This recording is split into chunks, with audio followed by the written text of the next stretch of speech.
তুমি কি এখন সুস্থ হয়ে গেছো পাপা? আল্লাহ রহমতে ইব্রাহিমের আজকে 3 দিন শেষ হলো। ইঞ্জেকশন আরো 2টো ইঞ্জেকশন দিতে হবে। তো আমরা আজকে 3 দিন হসপিটালে ছিলাম, আবারও আসতে হবে রাতে ওকে নিয়ে। আর 2টো ইঞ্জেকশন বাকি আছে, ওটা এসে দিলেই হয়ে যাবে।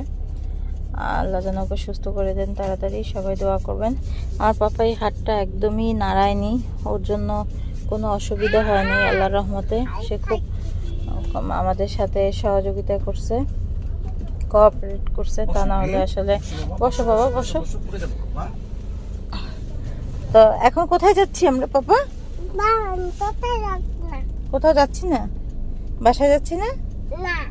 তাহলে কি ঘুরতে যাবা? তাহলে কোথায় যাবা? কোথায় যাবা?